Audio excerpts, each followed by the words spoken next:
नमस्कार दोस्तों। आज हम बात करेंगे डॉक्टर अरूप मुखर्जी से, जो कि ऑर्थोपेडिक सर्जन है। विगत 25 वर्षों से मैक्स हॉस्पिटल दिल्ली में वो सीनियर कंसल्टेंट है। आज हम बात करेंगे गठिया रोग के विषय के बारे में। उपचार की क्या आयाम है? इलाज के कई आयाम हैं। पहले जमाने में जब दवाइयाँ उतनी नहीं थी तो एक इलाज का आयाम था कि रेगुलरली वर्जिश करने वालों को हमने देखा है उनको ये बीमारी नहीं होती है। उनका आर्थराइटिस प्री आर्थराइटिस कंडीशन में ही लगा रहता है, यद्यपि उनको आर्थराइटिस के गुण जेनेटिकली मिले हैं, लेकिन उनका आर्थराइटिस नहीं होता है। क्यों? क्योंकि जो लोग फोर्स में काम करते हैं, जो लोग खिलाड़ी हैं, जो लोग रेगुलरली एक्सरसाइज करते हैं, उनमें प्री आर्थराइटिक स्टेज बढ़ता ही जाता है और इसकी वजह से उनको इस बीमारी का सामना करना पड़ेगा बाद में। लेकिन जब तक वो वर्जिश करेंगे, जब तक वो एक्सरसाइज करेंगे, तब तक उनको आर्थराइटिस नहीं होगी। अगर आर्थराइटिस हो रही है तो वो दवा के उचित दवा के मामले में लेकर, बगैर दर्द की दवा लेकर उसको फिर से उसको रेमिशन माने डिजीज को इनएक्टिव कर सकते हैं और फिर से एक्सरसाइज कर सकते हैं। दर्द हमारे शरीर में एक्सरसाइज करने से रोकता है, तो दर्द ना हो, दर्द को फोर्सफुली रेमिशन करें, यानी दर्द को कम करें, ताकि आर्थराइटिस के समय में भी आप एक्सरसाइज कर सकें। इसके लिए दवा का सेवन बहुत जरूरी है। सर, कोरोना काल का इस बीमारी पर क्या प्रभाव पड़ा है? बीमारी वायरल इन्फेक्शन से बढ़ता है। जैसे चिकनगुनिया से गठिया बढ़ जाती है, उसी तरह से कोरोना में भी गठिया का प्रकोप बढ़ा है। क्योंकि कोरोना बीमारी चिकनगुनिया से भी तेज बीमारी है और कोरोना की वजह से खून की नलियों में खून जमने लगा है। अगर फेफड़े को प्रभावित हुआ तो फेफड़े में खून जमने लगा, हाथ पैर में खून जमने लगा, हार्ट में खून जमने लगा। जहां पर भी खून जमने लगेगा वहां पर रक्त संचार कम हो जाएगा और उसकी वजह से जो भी अंग को रक्त संचार कम हो जाएगा वो अंग प्रभावित होगा। जैसे ब्रेन में अगर कम हुआ तो स्ट्रोक के चांसेस हो जाएंगे, हार्ट में कम हुआ तो हार्ट अटैक के चांसेस बढ़ जाएंगे। और अगर जैसे आजकल एक बीमारी है जिसे कहते हैं avascular necrosis of the femoral head, यानी कूल्हे के जोड़ में खून का संचार कम हो गया, जिसकी वजह से कूल्हे का जोड़ जो है वो सूखने लगता है, हेड ऑफ द फीमर सूखने लगता है। उसे हम लोग एवियन के नाम से कहते हैं। एवियन डिजीज जो है, खून सप्लाई जब फीमोरल हेड का कम हो जाता है उसकी वजह से होता है, और जिसकी वजह से फीमोरल हेड टूट टूट के गिरने लगता है और वो जोड़ खराब हो जाता है। तो एवियन का जो बीमारी है ये कोरोना के आने के बाद से कई गुना बढ़ गया है और ये भी आर्थराइटिस की वजह से एवियन हुआ है।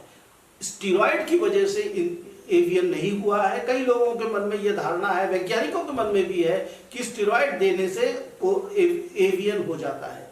लेकिन जब आप स्टीरॉयड करोड़ों लोगों को दिया गया लेकिन एवियन हजारों में हुआ, तो इसलिए हम लोग ये कहते हैं कि भाई सिर्फ एक वजह नहीं है एवियन होने का।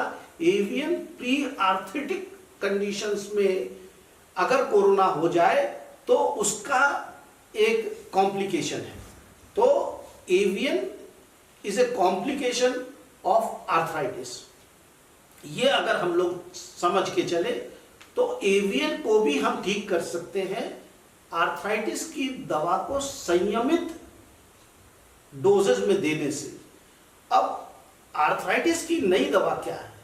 आर्थराइटिस की जो दवा है वो तो ट्रेडिशनल है, जिसे हम लोग डीमार्ड कहते हैं या disease modifying anti rheumatoid drug के नाम से हम लोग उसे जानते हैं।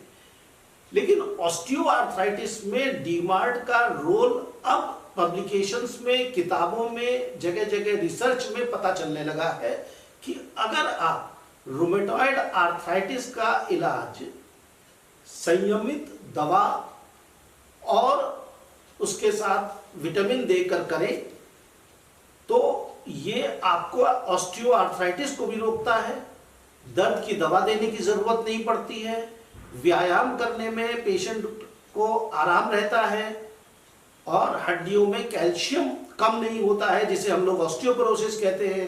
तो इस तरह से अगर हम ऑस्टियोआर्थराइटिस में रूमेटॉइड आर्थराइटिस की दवा कम डोज में दें, लो डोज में अगर हम रूमेटॉइड आर्थराइटिस की दवा दें जिसके साथ कई तरह के विटामिन भी लें, तो ऑस्टियोआर्थराइटिस बढ़ेगा नहीं। इसी प्रक्रिया को, इसी प्रेस्क्रिप्शन को 17 देशों में यूज किया जा रहा है। इसे हमारे नाम से मुखर्जी रेजिमेन कहते हैं। Mukherjee regimen osteoarthritis, rheumatoid arthritis, avascular necrosis, इन तीनों अवस्थाओं में बराबर से इस्तेमाल हो सकता है और ये बीमारी को रिवर्स कर सकता है। इसको लेने से आपके कोमॉर्बिडिटीज यानी ब्लड प्रेशर है, मोटापा है और थायराइड है, डायबिटीज है, इसमें भी राहत मिलती है।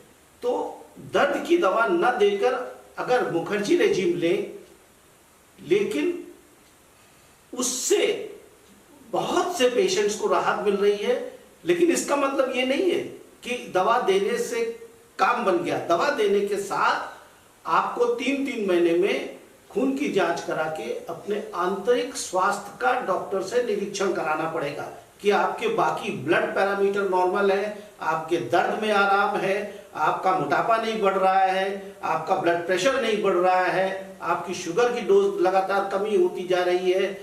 तो जनरल हेल्थ भी आपको इसी रेजीम से मिलेगा और हिंदुस्तान के 700-800 डॉक्टर इसको लगातार इस्तेमाल कर रहे हैं और उनको अभूतपूर्व सफलता मिल रही है अपने मरीजों को दर्द से निजात देने में, उनको एक्सरसाइज के लिए सक्षम बनाने में, डायबिटीज कंट्रोल करने में, ब्लड प्रेशर कंट्रोल करने में और उनका मोटापा कंट्रोल करने में। और हमारे इलाज में ही ऐसे हजारों मरीज हैं जो कि इस रेजीम को या हम डॉक्टर मुखर्जी के जो प्रेस्क्रिप्शन को वो फॉलो करते हैं और हमें समय समय पर ब्लड टेस्ट दिखाते हैं और उसके अनुसार उनकी खुराक घटाई बढ़ाई जा सकती है।